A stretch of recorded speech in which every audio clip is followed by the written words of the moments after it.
প্ৰথমতে যি যি দলে জাতি মাটি ভেটি কথা ক'লে সেই দলৰ ভিতৰত আমি দেখা পাইছোঁ যে টিকেট দিওঁতে কিমান গাফিলতি। এইবোৰ চব কথা টিকেট দিওঁতে ওলাব লাগিছিল। প্ৰতিটো দলে টিকেট দিয়াৰ আগত যেতিয়া এনেধৰণৰ কথাবোৰ ওলাই বহুত গুৰুত্ব সহকাৰে বহুত অধ্যয়ন কৰে আৰু তাৰপিছত টিকেট দিয়েগৈ। তো নিশ্চয় যোৱাবাৰ বিজয় মালেকাৰ ডাঙৰীয়াই হওক বা নিহৰঞ্জন দাস ডাঙৰীয়াই হওক, আপোনালোকে খালি এগৰাকী বিধায়কৰ কথা কৈছে, কিন্তু একেখিনি অভিযোগ নিহৰঞ্জন দাস সম্পৰ্কতো ওলাইছে।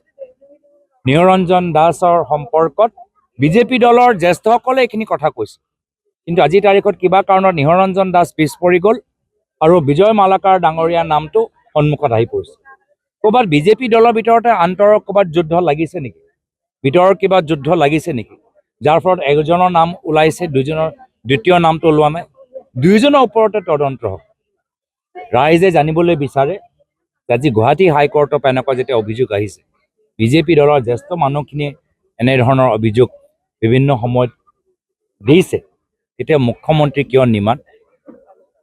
এইবোৰ যে ট্ৰাইব্যুনেল, এইবোৰ যে আৰক্ষীৰ ওপৰত যে বহুত যে তেওঁলোকে দেখায় যে পুছবেক কৰি আছে, এতিয়া পুছবেক কৰিব নেকি আমি জানিবলৈ বিচাৰোঁ।